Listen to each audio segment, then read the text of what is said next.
नमस्कार दोस्तों, आप सभी का स्वागत है। आपके अपने YouTube चैनल मानव जीवन में दोस्तों लाइफ में सभी आगे बढ़ना चाहते हैं और लाइफ में आगे बढ़ने के लिए हमें रोज ही कुछ नया सीखना चाहिए और आगे बढ़ना चाहिए। तो चलिए आज की प्रस्तुति शुरू करते हैं। श्री शिवाय नमस्तुभ्यम। हर हर महादेव। दोस्तों, आप सभी लोग जानते हैं कि 10 अगस्त 2024 को पड़ रही है शनिवार षष्ठी तिथि दोस्तों, जिसका बहुत ही बड़ा और विशेष महत्व होता है और ऐसा दिन पूरे साल में सिर्फ एक ही बार आता है। और दोस्तों, आप सभी लोग जानते हो कि शनिवार का अगर सबसे बड़ा कोई उपाय है तो वह 2 लौंग वाला उपाय है। तो दोस्तों, इस शनिवार षष्ठी तिथि के दिन आप लोगों को इस 2 लौंग वाले उपाय को जरूर करना है। बहुत सारे लोग होंगे जिन लोगों ने इस उपाय को न किया हो, मतलब पूरा महीना निकल गया सावन महीने का, उन्होंने किसी भी दिन इस लौंग वाले उपाय को न किया हो। पर दोस्तों, आपके पास एक आखिरी मौका बचा हुआ है जो कि 10 अगस्त के दिन है। तो इस दिन आप लोगों को इस वाले उपाय को जरूर कर लेना है।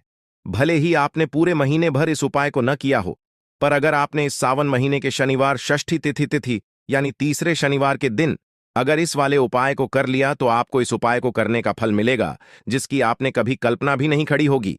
इसीलिए आप लोग इस वाले उपाय को एक बार जरूर कर लेना ताकि आप लोगों के हाथ से यह मौका न जा सके और आपको इस उपाय को करने का फल मिल सके। दोस्तों, यह उपाय पंडित जी ने अपनी अब भी की ही शिव महापुराण की कथा में बताया है।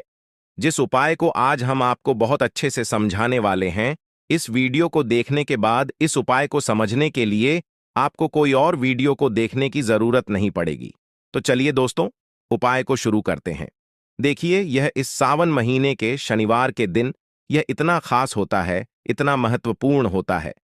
देखा है, कभी कभी बड़े बड़े पूजा पाठ अनुष्ठान से जो मनोकामना पूर्ण नहीं होते, वह सावन महीने के दिन एक छोटे से उपाय करने से ही आपकी मनोकामना पूर्ण हो जाती है। और बहुत सारे लोगों ने इस उपाय को किया भी है और उनको इस उपाय को करने का फल भी जरूर मिला है। अगर आप लोग भी इस उपाय को करना चाहते हैं तो आप इस उपाय को पहले अच्छे से समझ लेना, सुन लेना, उसके बाद करना। आपको इस उपाय का फल जरूर मिलेगा। और इस उपाय को कर लेने से आपके घर में चाहे किसी भी प्रकार की दुख और समस्या क्यों न चल रही हो, आपको उसका कारण भी नहीं पता है कि भाई यह समस्या किस कारण से चल रही है।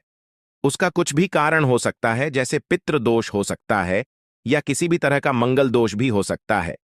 तो इस दिन आप लोगों को यह वाला उपाय कर लेना है। यह एक ऐसा उपाय है जिस उपाय को अगर किसी विशेष दिन पर किया जाए तो भाई उस विशेष दिन का जो है वह तो हमें मिलता ही मिलता है, पर हमने उस दिन पर इस उपाय को किया है तो हमें उससे भी बड़ा फल मिलता है और फल बहुत जल्दी मिलता है, क्योंकि आप इस उपाय को बहुत ही बड़े और विशेष दिन पर कर रहे हो। तो चलिए अब उपाय के बारे में बात करते हैं, लेकिन उससे पहले आप लोगों को यह जानना आवश्यक है कि आखिर यह उपाय किस समय करना है, किसको करना है और कैसे करना है। तो चलिए हम आगे आपको वीडियो में एक एक करके बता देते हैं। लेकिन उससे पहले अगर आप लोग हमारे चैनल पर नए हैं तो हमारे चैनल को सब्सक्राइब कर लेना और इस वीडियो को लाइक करके कमेंट बॉक्स में श्री शिवाय नमस्तुभ्यम ओम नमः शिवाय जरूर टाइप कर देना। तो दोस्तों, इस 2 लौंग वाले उपाय को हमें इस शनिवार षष्ठी तिथि के दिन कैसे करना है, किसको करना है, कि इस समय करना है और कहां पर करना है, ये सारे सवालों के जवाब आपको इस वीडियो में मिल जाएंगे। और जो ये वीडियो देखेगा भाई, उसको लौंग वाला उपाय जरूर करना चाहिए, क्योंकि शनिवार षष्ठी तिथि लौंग का भी बहुत ही बड़ा और विशेष महत्व होता है। और जब बात आ जाए 2 लौंग की, तो यह सोने पे सुहागा वाली बात हो जाती है और यह एक बहुत ही बड़ा उपाय हो जाता है इस शनिवार का। तो आप दोस्तों, इस 2 लौंग वाले उपाय को आखिर करना किसको है, सबसे पहले हम लोग वो बात जान लेते हैं। तो देखो, घर की जो बड़ी माताएं बहनें होती हैं, उन माताओं बहनों में से कोई भी एक बड़ी माता बहन इस वाले उपाय को कर सकती है। और दोस्तों, अगर आप चाहें तो अपने घर में से सभी सदस्यों को भी इस उपाय को करवा सकते हैं। अगर किसी व्यक्ति की खुद की कोई मनोकामना है, खुद की कोई दुख और परेशानी है जो कि वह अपने लिए ही करना चाहता है इस वाले उपाय को, तो वह खुद अपने लिए भी कर सकता है। बाकी अगर कोई घर में से ऐसा है जो कि अपने पूरे घर परिवार की सुख और शांति के लिए यह वाला उपाय करना चाहता है, तो भाई वह भी कर सकता है। उसमें भी कोई दिक्कत वाली बात नहीं है। कहने का मतलब यह है कि इस उपाय को हर एक सदस्य भी कर सकता है। और पूरे घर परिवार के सदस्य के लिए घर की बड़ी माताओं बहनों में से कोई एक माता बहन भी कर सकती है। माताएं बहनें अगर घर में उपस्थित न हो या वह यह वाला उपाय न कर पा रही हो तो फिर घर का कोई सदस्य भी इस 2 लौंग वाले उपाय को कर सकता है, चाहे फिर वह पुरुष ही क्यों ना हो। उसमें कोई भी दिक्कत वाली बात नहीं है। अब दोस्तों, इस लौंग वाले उपाय को हमें करना कहां पर है? देखो, हमें शिवलिंग के पास में जाकर करना है। बहुत सारे लोग प्रश्न करते हैं, हर एक उपाय को करते समय क्या हम इस उपाय को घर पर या मंदिर में कर सकते हैं? देखो, तो इस वाले उपाय को आप मंदिर में करोगे तो अच्छा रहेगा, घर पर नहीं करना है इस वाले उपाय को। उसके बाद में दोस्तों जो अगला प्रश्न निकल कर आता है वह यह आता है इस उपाय को लेकर कि आखिर इस उपाय को हमें किस समय करना है, सुबह के समय करना है कि शाम के समय करना है? तो देखो, इस वाले उपाय को आप लोग सुबह के समय भी कर सकते हो और शाम के समय प्रदोष काल में भी कर सकते हो। अब अगर आप पूछो कि भाई सबसे उत्तम समय कौन सा रहेगा इस 2 लौंग वाले उपाय को करने का, तो हम आपसे बस यही कहेंगे कि इस उपाय को आप शाम के समय करेंगे तो ज्यादा बेहतर होगा। बाकी अगर सुबह के समय भी करेंगे तो भी अच्छा होगा, उसमें कोई भी दिक्कत वाली बात नहीं है। तो आप दोस्तों, जो अगली सबसे बड़ी और महत्वपूर्ण बात आती है वह यह आती है कि सुबह अगर हम उपाय को करेंगे तो हमें कितने बजे से लेकर कितने बजे तक के बीच में करना है, और शाम के समय प्रदोष काल में करेंगे तो हमें कितने बजे से लेकर कितने बजे के बीच में करना है। तो देखो, सुबह इतनी जल्दी हो सके आप उपाय को करने की कोशिश करना।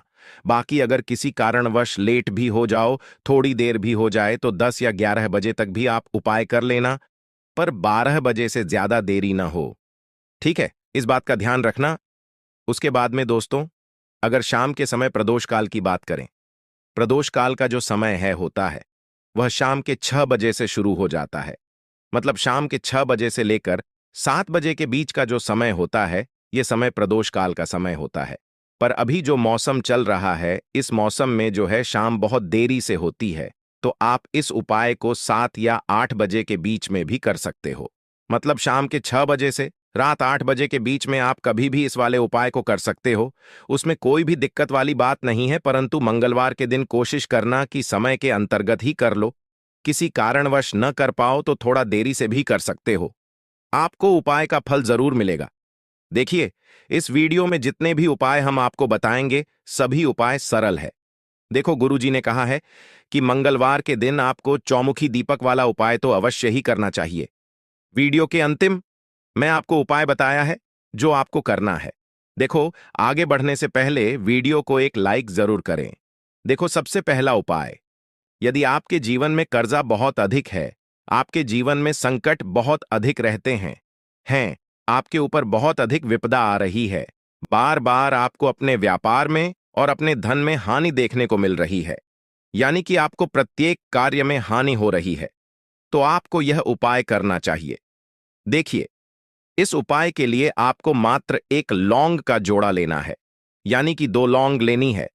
साथ में आपको मात्र थोड़ा सा शहद लेना होगा और इसी के साथ में आपको तांबे के पात्र के अंदर शुद्ध जल लेना होगा। आप देखिए, इन सभी सामग्रियों को लेकर के आपको भगवान शिव के मंदिर में पहुंच जाना है। देखें, ये उपाय आप सुबह से लेकर शाम तक कर सकते हैं। तो वह सबसे पहले तो आपके पास जो 2 फूल वाली लोग हैं उन्हें आपको शहद के अंदर अच्छे से डुबोना है, यानी कि दोनों लौंग पर आपको अच्छे से शहद का लेप बंद कर देना है। अब आपको जो आपके पास एक लोटा जल है, सबसे पहले तो उसे शिवलिंग पर धीरे धीरे समर्पित करना है और श्री शिवाय नमस्तुभ्यम इस मंत्र का जाप करते हुए समर्पित कर देना है। अब आपके पास जो 2 फूल वाली लौंग है शहद से, उसे आपको शिवलिंग पर अर्पित करना है और आपको प्रार्थना करनी है कि जीवन में जो रोग की स्थिति है वे समाप्त हो, जीवन के जो संकट और समस्याएं हैं वह सभी समाप्त हो, जीवन से जो कर्ज की समस्या है वह समाप्त हो। इस प्रकार से प्रार्थना करते हुए यह जो 2 फूल वाली लौंग ही शहद संयुक्त, इससे आपको शिवलिंग पर अर्पित कर देनी है। आपकी जो भी समस्या होगी इस शनिवार के दिन अवश्य ही समाप्त हो जाएगी। तो इस प्रकार से आपको पहला उपाय करना है। अब हम बात कर लेते हैं दूसरे उपाय के बारे में। देखिए, देखो, यह उपाय आपके लिए सर्वश्रेष्ठ होने वाला है। देखिए, इस उपाय के लिए आपको मात्र 5 हरे मूंग के दाने ले लेना है। देखिए, शनिवार का दिन पड़ रहा है, इसीलिए आपको 5 हरे मूंग के दाने लेना है। हरे मूंग के दाने आपको साबुत लेने हैं, खंडित नहीं होने चाहिए। इस बात का ध्यान रखें। और इसी के साथ मैं आपको एक तांबे के पात्र के अंदर अपने घर से शुद्ध जल ले लेना है।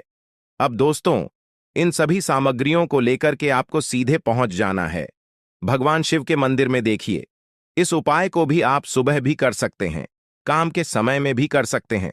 देखिए, भगवान शिव के मंदिर में पहुंचने के बाद आपके पास जो 5 हरे मूंग हैं, उनमें से पहला जो हरा मूंग है, आपको शिवलिंग के सामने जो नंदी महाराज होते हैं और उनका जो पैर उठा हुआ होता है, वहां पर आपको पहला हरा मूंग समर्पित कर देना है और आपको ओम नमः शिवाय मंत्र का जाप कर लेना है। फिर आपको दूसरा हरी मूंग लेना है और शिवलिंग पर जो श्री गणेश जी वाला स्थान होता है, वहां पर आपको यह दूसरा हरा मूंग समर्पित कर देना है। यानी कि शिवलिंग के सीधे तरफ आपको यह दूसरा मूंग समर्पित करना है और फिर आपको ओम नमः शिवाय या फिर श्री गणेशाय नमः इस मंत्र का जाप कर लेना है। तीसरा, हरा मूंग का दान आपको भगवान शिव की सबसे प्रिय पुत्री माता अशोक सुंदरी वाले स्थान पर समर्पित करना होगा। शिवलिंग की जो जल आधारित होती है, जहां से जल बहकर के आता है, उसी जलाधारी के बीच में जो कहीं कहीं हुई लाइन होती है, साह की आकृति के रूप में, वहीं पर आपको तीसरा हरा मूंग समर्पित करना है और फिर आपको ओम नमः शिवाय इस मंत्र का जाप कर लेना है। अब दोस्तों, चौथा जो हरा मूंग है, उसे आपको भगवान कार्तिकेय जी का जो स्थान होता है शिवलिंग पर, वहां पर आपको यह चौथा हरा मूंग का दाना समर्पित कर देना है और आपको ओम नमः शिवाय इस मंत्र का जाप कर लेना है। अब दोस्तों, आपके पास जो पांचवा और जो अंतिम बचा हुआ मूंग का दाना है, उसे आपको उससे जल के पात्र के अंदर डाल देना है और इस हरे मूंग से युक्त जल से आपको भगवान शिव के शिवलिंग का अभिषेक कर देना है। जल आपको बिल्कुल धीरे धीरे समर्पित करते जाना है और लगातार आपको शिव महापुराण के मूल मंत्र श्री शिवाय नमस्तुभ्यम इस मंत्र का जाप करते रहना है। फिर आपको शिवलिंग के सामने बैठकर, यदि आप अपने बच्चों के लिए ये उपाय कर रहे हैं, यदि आप अपने बच्चों की बुद्धि, ज्ञान और विवेक के लिए उपाय कर रहे हैं, तो उसके लिए आपको प्रार्थना कर लेनी है। या फिर व्यापार में वृद्धि करने के लिए ये उपाय कर रहे हैं, तो उसकी कामना करते हुए आपको प्रार्थना कर लेनी है। या फिर अपनी नौकरी के लिए कर रहे हैं, या फिर अपने इंटरव्यू के लिए, या फिर धन की प्राप्ति के लिए कर रहे हैं, जिस भी कामना के लिए आप उपाय कर रहे हैं, उसे परिपूर्ण करने के लिए आपको महादेव से प्रार्थना कर लेनी है और फिर आपको वापस अपने घर आ जाना है। पूज्य गुरु जी ने कहा है कि जो भी व्यक्ति इस उपाय को कर लेता है, तो यकीन मानिए आपके जीवन की जो सारे संकट, कष्ट और बाधाएं ही, वो सभी समाप्त होंगे। अब हम बात करते हैं अगले उपाय की। इस उपाय के लिए आपको एक दीपक लेना है। दीपक आप मिट्टी का भी ले सकते हैं और शुद्ध आटा मढ़कर उसका दीपक भी आप तैयार कर सकते हैं। दीपक के अंदर गोल ही का प्रयोग करना है और दीपक के अंदर आपको शुद्ध घी का प्रयोग करना है। इसी के साथ में आपको मात्र एक फूल वाली लौंग लेनी होगी। अब यह एक दीपक और एक फूल वाली लौंग लेकर के सीधा आपको पहुंचना होगा बरगद के वृक्ष के वहां पर। देखिए, सबसे पहले तो आपके पास जो एक फूल वाली लौंग है, उससे आपको बरगद के वृक्ष की जड़ में समर्पित करना है। देखिए, अगर आपके जीवन में कोई भी बाधा, संकट आने वाला है, कोई भी बाधा, कष्ट आने वाला है, तो वह इस उपाय के माध्यम से दूर होने वाला है। महादेव की विशेष कृपा रहेगी कि जो भी संकट आपके जीवन में आने वाला होगा, वह भी दूर हो जाएगा। तो आपको एक लौंग समर्पित करनी है बरगद के वृक्ष की जड़ में और वहीं पर आपको जो है गोल बातिबा दीपक जो आप लेकर किए गए हैं, उससे भी वहां पर प्रज्वलित कर देना है, बटेश्वर महादेव का स्मरण करते हुए। देखिए, जब भी आपको जीवन में इस साल लगने लगे कि आपके जीवन में कुछ भी अच्छा नहीं चल रहा है, तब भी आप कोई उपाय करना है। तो इस प्रकार से आपको ये उपाय करना है। अब हम जान लेते हैं चौथे इस उपाय के बारे में। देखें, यदि आपके विवाह में, शादी में कोई भी समस्या आ रही है, यदि आपका जो कर्ज है वह दिन पर दिन बढ़ते ही जा रहा है, तो आपको यह चमत्कारी उपाय करना चाहिए। कोई भी समस्या अगर जीवन में है, तो उसे दूर करने के लिए आप कोई उपाय करना चाहिए। मंगल दोष से जुड़ी हुई समस्या भी है, तब भी आपको ये उपाय करना चाहिए। देखिए, इस उपाय के लिए आपको एक तांबे के पात्र के अंदर अपने घर से शुद्ध जल लेना है और इसी के साथ में आपको एक छुटकी लाल चंदन लेना होगा। अब आपको क्या करना है कि जो लाल चंदन आपने लिया है उसे आपको उससे जल के पात्र के अंदर डाल देना है, और यह जल्द जो है आपको लाल चंदन से युक्त तैयार कर लेना है, और यह लाल चंदन से युक्त जल आपको भगवान शिव के मंदिर में लेकर के पहुंचना है। लेकिन यह उपाय भी आप सुबह से लेकर के शाम तक कर सकते हैं। अब दोस्तों, ये जो लाल चंदन से युक्त जल है, इससे आपको भगवान शिव के शिवलिंग पर धीरे धीरे अर्पित कर देना है, और आपको लगातार श्री शिवाय नमस्तुभ्यम इस मंत्र का जाप करते रहना है। देखिए, यदि आपके जीवन में विवाह से जुड़ी समस्या चल रही है तो आपको मंडलेश्वर महादेव का स्मरण करना है, और जीवन में अधिक कर्ज की समस्या है तो आपको आनंद मुक्तेश्वर महादेव का स्मरण करना है। देखना, एक दिन आपकी सब तरह की समस्या जल्द ही समाप्त हो जाएगी। तो इस प्रकार से आपको यह चौथा उपाय करना है। अब हम जान लेते हैं अंतिम और पांचवें उपाय के बारे में। देखिए, शनिवार का दिन है और शनि जी भगवान शिव के रुद्र अवतार हैं, और साथ में शनिवार दिन है, तो यह उपाय और भी खास हो जाता है। तो यह जो उपाय है विशेषकर आपको शनि जी के वहां पर ही करना होगा। देखिए, जब भी आपको ऐसा लगने लगे कि आपके जीवन में जो कर्ज है वह समाप्त ही नहीं हो पा रहा है, दिन प्रतिदिन बढ़ते ही जा रहा है, कष्ट जो है वह दिन प्रतिदिन बढ़ती ही जा रहे हैं, कष्ट जो है वह समाप्त ही नहीं हो पा रही है, यानी कि जीवन में जब भी कोई विपदा आती है, संकट आता है, तो हमें शनि जी के मंदिर में जाना चाहिए। लेकिन यह उपाय बहुत ही खास है। इस उपाय के लिए आपको एक चौमुखी दीपक तैयार करना होगा। आपको एक दीपक लेना है, दीपक के अंदर 4 बात लगानी है। देखो, बाती के लिए आपको मोली वाला धागा आता है कलावा का, उसकी भी बना सकते हैं, या फिर आप सफेद रुई की जो बत्तियां हैं उन्हें भी बना सकते हैं। अब आपको लेना है एक कटोरी सरसों का तेल, और अब इस दीपक के अंदर या तो आपको चमेली का तेल डालना है, या फिर जो आपने एक कटोरी सरसों का तेल लिया है उसमें आपको सरसों का तेल डालना है, और इसी के साथ में आपको मात्र एक फूल वाली लौंग भी लेनी है। देखिए, आप यह दीपक है और लौंग हैं, इन दोनों का आपको शनि जी के मंदिर में लेकर के पहुंचना है। अब सबसे पहले तो यह जो चौमुखी दीपक है, इसे आपको शनि जी के सामने प्रज्वलित करना है। दीपक को प्रज्वलित करने के बाद आपको वहीं पर एक बार शनि चालीसा का पाठ करना है, या फिर आप मंगल स्तोत्र का पाठ भी कर सकते हैं। अब आपके पास जो एक फूल वाली लोग है, उनसे आपको अपने सीधे हाथ में रखना है। आपको प्रार्थना करनी है शनिदेव जी से कि जीवन की जो भी संकट है, विपदा है, वह सभी आपकी कृपा से दूर हो। और यह जो एक लौंग है, इससे भी आपको उससे चौमुखी दीपक के डाल देनी है और अपनी मनोकामना बोल देना है। गुरुजी कहते हैं कि कुछ दिनों में ही आपकी सभी मनोकामना पूरी हो जाएगी। तो इस प्रकार से यह सुंदर सा और सरल सा उपाय करना है। देखो, आज की वीडियो में हमने आपको जितने भी उपाय बताए हैं, सभी उपाय बहुत ही सरल है जो आपको करने हैं। देखना, आपके जीवन के सारे संकट और कष्ट दूर होंगे। और गुरुजी ने कहा है कि शनिवार के दिन आपको चौमुखा दीपक वाले उपाय को आपको अवश्य ही करना चाहिए। इससे आपके जीवन से चारों तरफ से आने वाले संकट दूर हो जाएंगे। तो दोस्तों, आज के इस वीडियो में हमने आपको 5 माह उपाय बताए हैं। जो भी आपको आसान लगे वो आप कर सकते हैं। आज के लिए बस इतना ही इस वीडियो में दी गई जानकारी। अगर आपको अच्छी लगी हो तो प्लीज हमारे चैनल मानव जीवन को सब्सक्राइब करें, लाइक करें, और हमारे वीडियो में अंत तक बने रहने के लिए धन्यवाद।